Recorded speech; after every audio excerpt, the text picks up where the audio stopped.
Bro Wetzel. So yeah, first off is I'm still not tired from the Windy City Smokeout this last weekend, because if anyone doesn't know, we've talked about it before, but it's a 3-day festival of barbecue, beer, and country music in downtown Chicago, hence the name Windy City Smokeout. And they bring up a lot of great Texas artists and independent kind of artists, and then Walker Hayes and Kane Brown. So, Yeah. I guess you just want to go by day, kind of do that?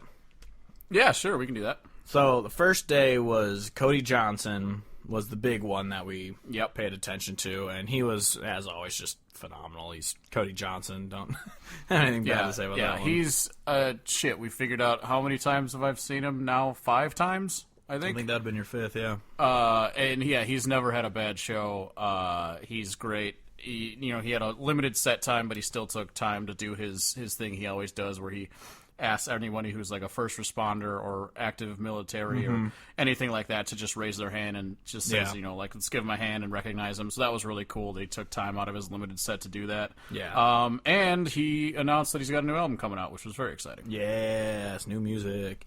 Cody Johnson, just always great. Who else was that day? Was it just Midland? I think it was just Midland. Because the night was Brett Young, and I think Midland went straight to Brett Young, and we did not stick around for that. We got some stuff to say about them Midland boys. Yeah. So I have thoughts. We've talked before on this podcast of how, well, one, I don't like their so 70s, like, look at us, we're so old school persona. And then, as we talked about, what the hell else do we say about their authenticity or whatever? The dress code thing doesn't bother me, because if that's how they want to dress, fuck it, I don't really give a shit. But the authenticity thing bugged me a little bit, because they claimed to have, quote, cut their teeth on the Austin bar scene. 10,000 hours or whatever. Yeah, and people were like, they actually only played like 5 shows or something during that time. So I was like, okay, that's kind of a bullshit thing to say. But I always maintained that I really liked their studio recorded stuff. It's very clearly country. Yeah. So I was like, what you gonna do? Yeah, let it slide. But now, having seen them live, I have some complaints. Yeah, so other than the lead singer, they don't really have much talent. Yeah, so it seemed to me that the lead singer was singing and playing acoustic guitar. Then they had a guitarist who's one of the 3 who just plays rhythm guitar. And then they have the bassist, but apparently the bassist jumped on the drums at one point. Yeah. He didn't stick around for the entire time. I misspoke. They don't have no talent. They're just... Yeah. The worst. But then they have a 4th guy who's not part of the Midland trio. Who's Luke. He's got Luke on his guitar strap. Luke is Midland. Yeah. So he's playing all of the lead and all of the guitar solos, and while doing all of the business to basically carry the sound of the song, the other 3 would routinely walk out to the thing that sticks out into the crowd in the center of the stage. Yeah, the stage dick. They'd walk out to the tip of the stage dick and try to, get all the praise. Yeah, just try to get all the praise for jamming. Meanwhile, Luke's back there on the actual stage actually hitting the solo. And I'm like, okay, and that's kind of bullshit. And he's not even on the forefront of that stage. He's still in the background of that stage. Like, he never is on the same plane as the 3 guys. Exactly.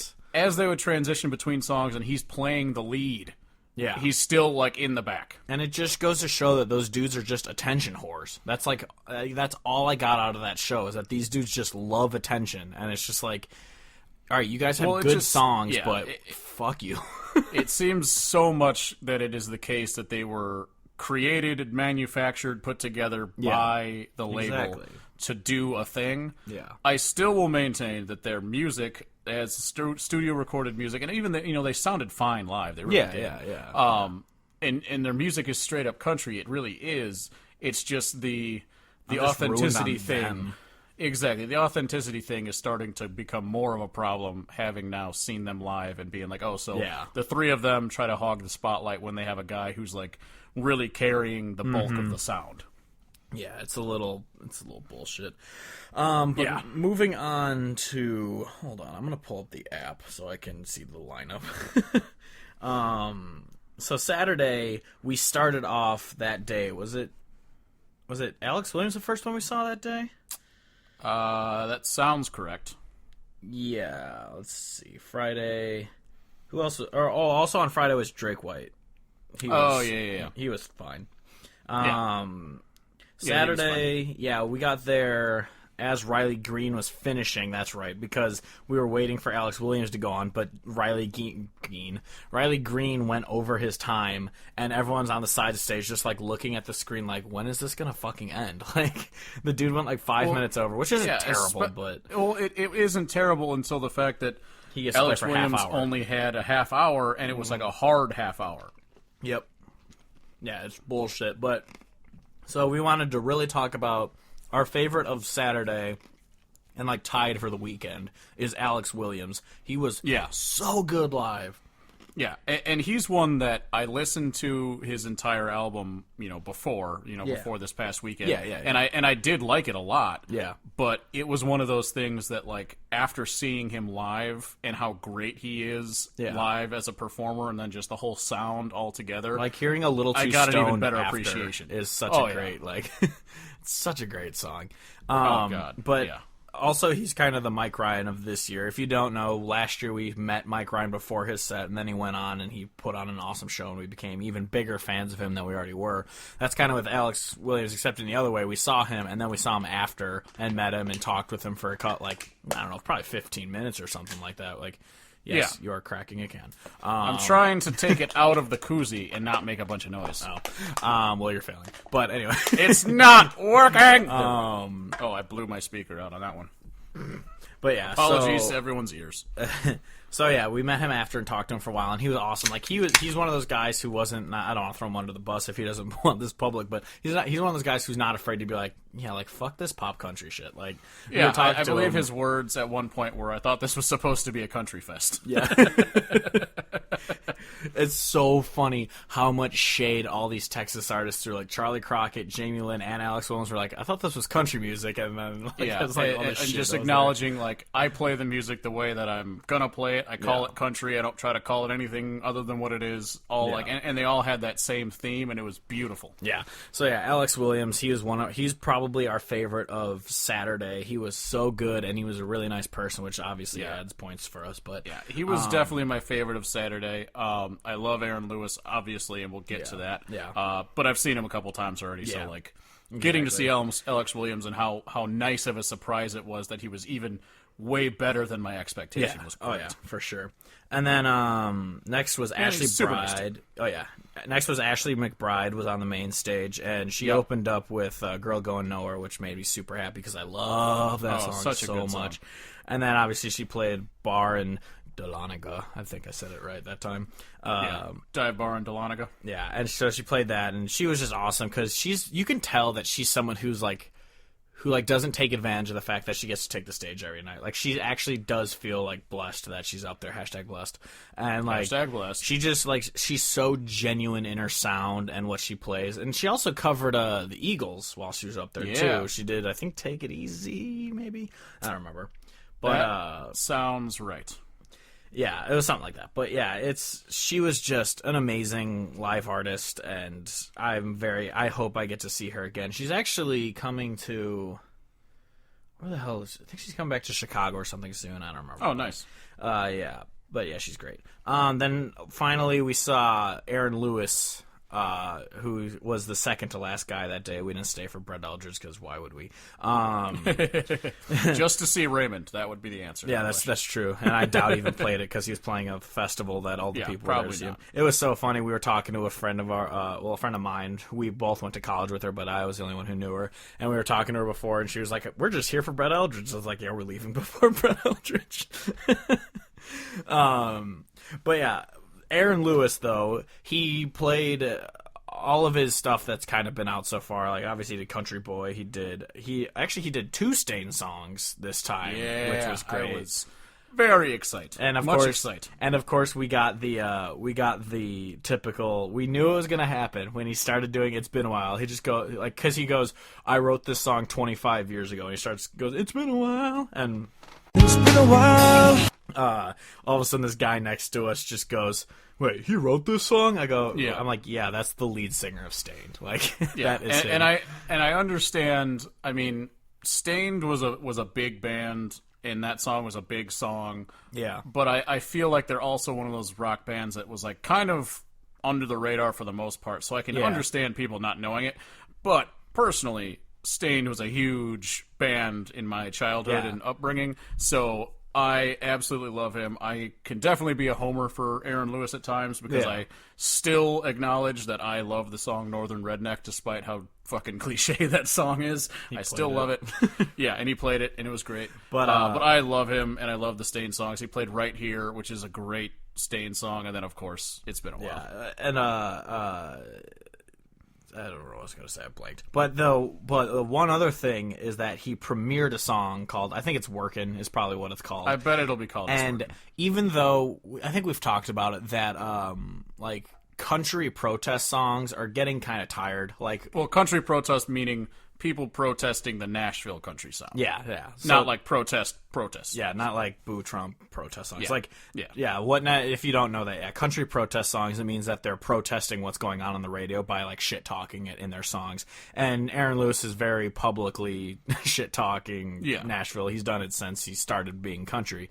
Or playing country. He's been country his whole life, but playing country. And so, like, when That Ain't Country came out, it was kind of an eye-rolling song, but I loved it at the same time, like, because it is so true. Still it's love just it. like, yeah, I love that song.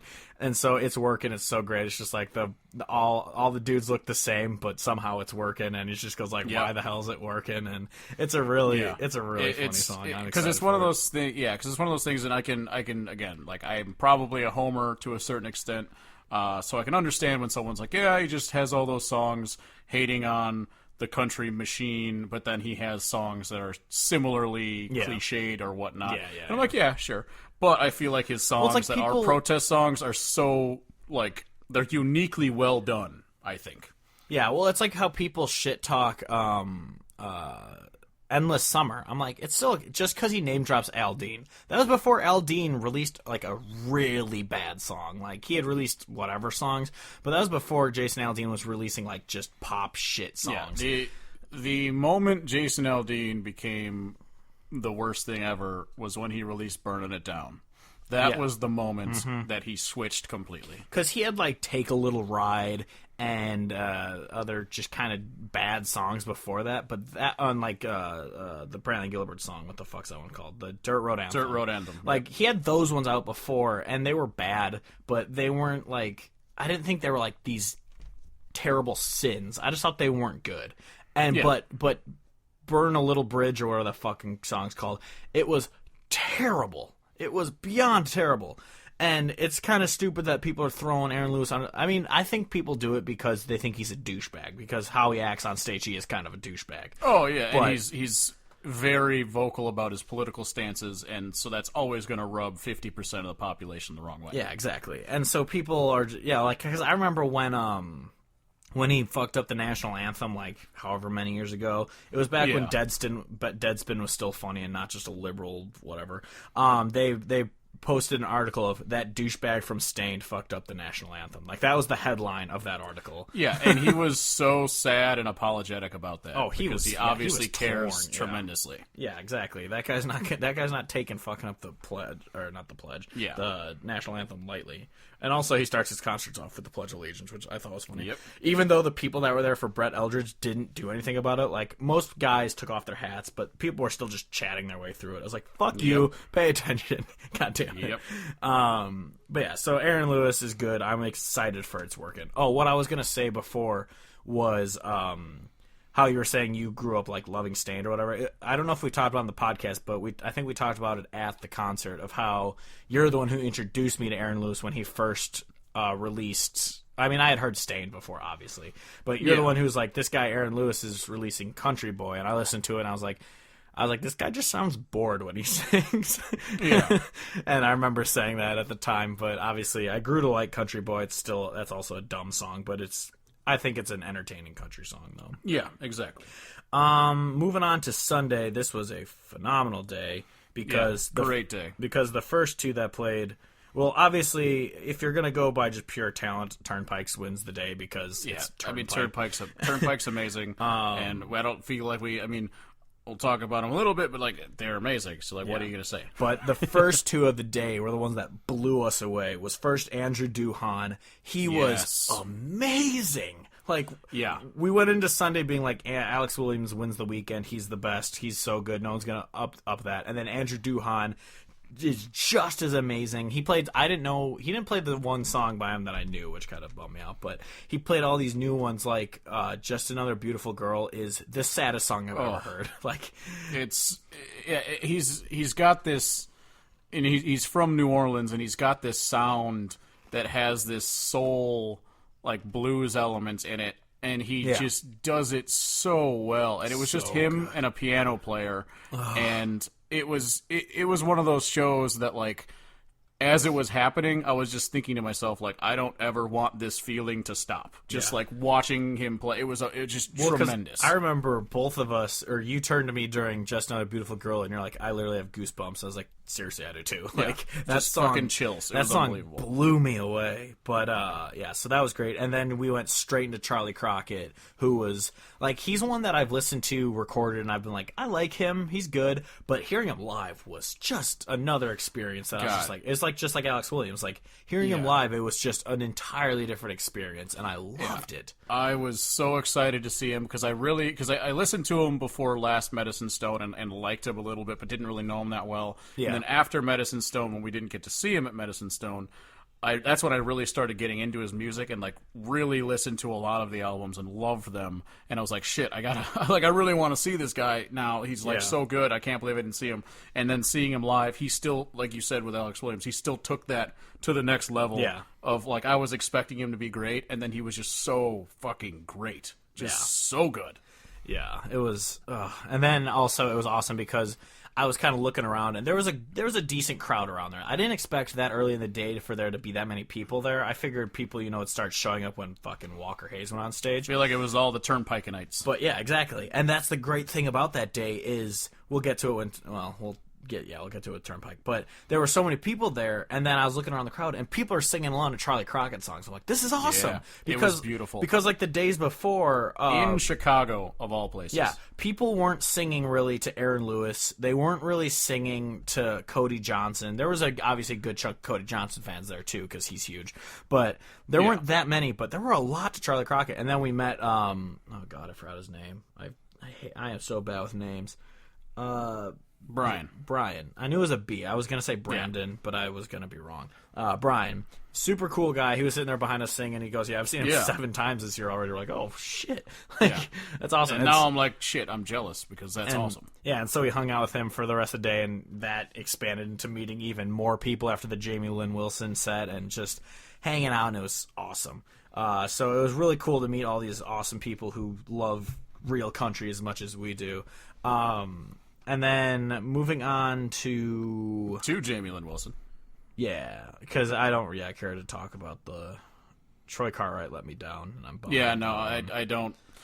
The only thing I'll say is that he snapped a string. He snapped the high E string on the first strum of the first song he played and never changed it, and it didn't affect his guitar playing at all. And then his drummer stopped playing drums at one point with one of his hands to itch his nose, and the sound of the drum did not stop. Yeah, and you could see behind the bassist there was the bassist there was a computer with all this stuff set up on it, and you could tell he was just playing sounds from the computer. Well, and that was the thing. You could hear the fucking hip hop trap like that fucking thing. Yeah, it was because his first album was so good, but it came out 3 years ago, and obviously he decided to change his sound in that time. Yeah. Then next was the best of the weekend, Walker Hayes.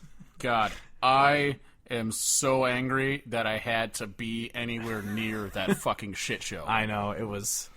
Everything terrible that I've said about Walker Hayes in the past was not far enough.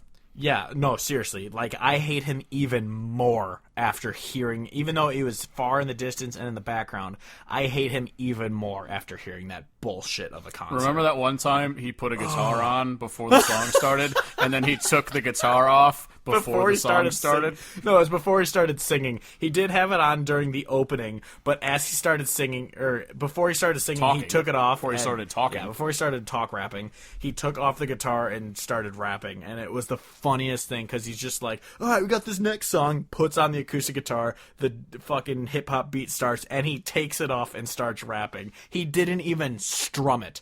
He just had it on. It was the funniest fucking thing. I was dying laughing. Yeah, fuck Walker Hayes. His music is garbage. I'm sorry about your kid.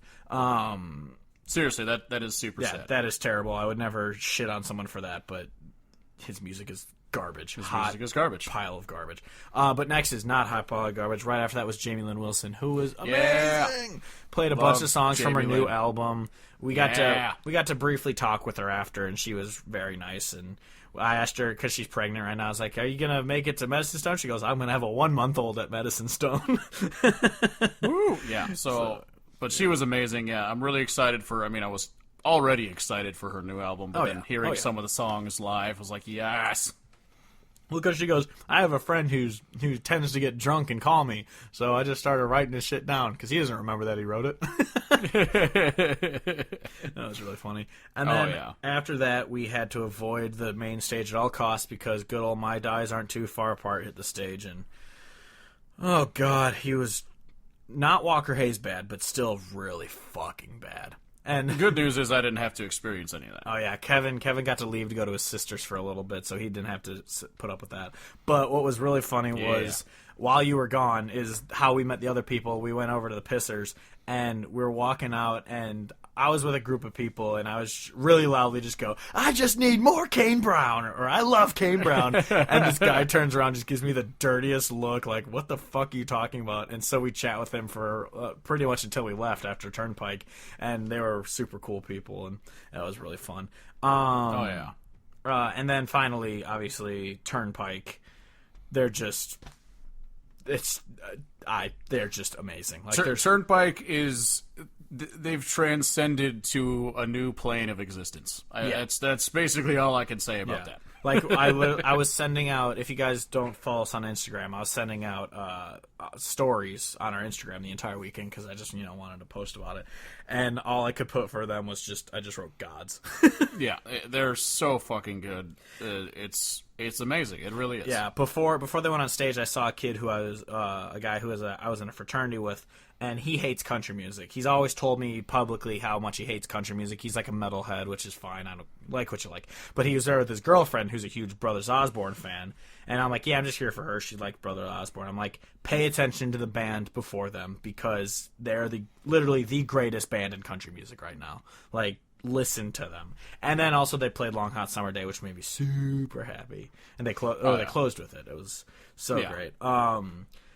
But what I was going to say earlier, which I was saving for Turnpike, the crowd there, it was at least 40% just there for Turnpike. Like, not Brothers Osborne. They were there for Turnpike.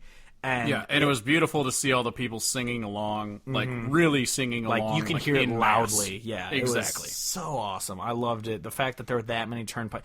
Like, and that's the thing. I was saying during the thing, I was like, you could not have these pop artists here and have Turnpike headline, and it would still be just as big. Because if people aren't there for Turnpike, they're going to be there for the barbecue and beer. And the people who won't go because, Brothers Osborne is playing, if they don't like them, which I do like them, but if you didn't like Brothers Osborne, those people are going to show up because they know that Kane Brown and Walker Hayes aren't there. Like, they're gonna show. People are gonna show up for a good show. And so it's just shit. It sucks that they have to sprinkle Kane, because it was so funny how many people in Kane Brown shirts we saw. And then you were gone, obviously, because you were gone during his show. But right as he leaves, just seeing the crowd just leave. They're like, there were so many people there just for fucking Kane Brown. I was like, good, get the hell out of here. Yeah, thank God they did leave, you bastards. Yeah, because we got to get pretty close to watching Turnpike, and that was awesome. But yeah, we didn't. We were gonna. I know last week we talked about how we were excited to see Brothers Osborne. It was just the weekend was long and the sun just beat the shit out of us, and we're like, all right, let's just get back, take an early train, get home. Yeah, because the train schedule was such that it was a 2-hour gap between trains. Yeah. So if we would have stayed, we would have had to wait a full 2 hours before the next train, and so it would have put it that much later because it was a full fucking. I mean, it was an hour and a half train ride for me to get out to my parents' place. It's like an hour 15 for you. So yeah, it and then would have been a long ass day. Yeah, I wouldn't have gotten home until after midnight, and I had to be up at 5 a.m. to take the train back to the city the next day, and I am exhausted. This is the longest fucking week of my life. But it's over now. I'm good. Woo. And then tomorrow we get to see awesome music, which we'll talk about next week. So yeah, Windy City Smokeout. We were talking about how we're kind of worried that they're going to start country thundering themselves by having these shitty pop artists, because last year, other than the headliners, there really weren't any bad artists. Like, I mean, even the headliners last year weren't bad, if I remember. It was like Jake Owen. I don't even remember the others. Probably Brett Eldridge again. I don't know, because he's a Chicago guy. Yeah, I got no idea. I can't remember it all. Yeah, but yeah, like the lineup was good last year, and so I feel like if they're gonna start having Kane Brown and Walker Hayes and that shit, that's gonna just get worse.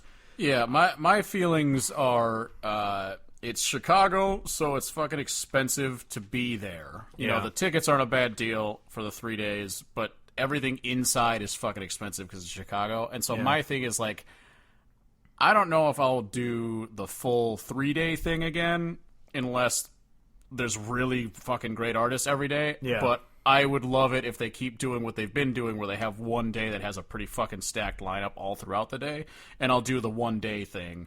Because the other 2 days, like, we only saw, you know, a couple artists each day that we really wanted to see. Yeah. And, you know, when you're there for that long, where you've got to buy like 2 meals inside the fucking place and then beers throughout the day, it's like, man, this shit gets expensive. So we'll see how the lineups look going forward. I might try to just do 1 day, because the 1 day, I mean, yeah, if we just went for Sunday, it would have been fucking amazing anyway. Yeah, especially with like this last year's Sunday lineup was exactly perfection. Exactly. So we'll see what it looks like going forward, but the full 3 days is it's a long weekend. Yeah, exactly. So yeah, but if the lineup is as good as it is, do yourself a favor and go to this, because also, one last thing before we move on to the next topic, those burnt ends were the greatest things I've ever eaten in my life. Beef belly burnt ends were fucking... Oh my god. They were like melt in your mouth, delicious. Oh god, I can't even... Yeah. I was telling people about them at work today. I was like, it was the best barbecue I've ever had in my life. I've been dreaming about them every night. I wrote about it in my diary. I just write burnt ends and a heart on my journal.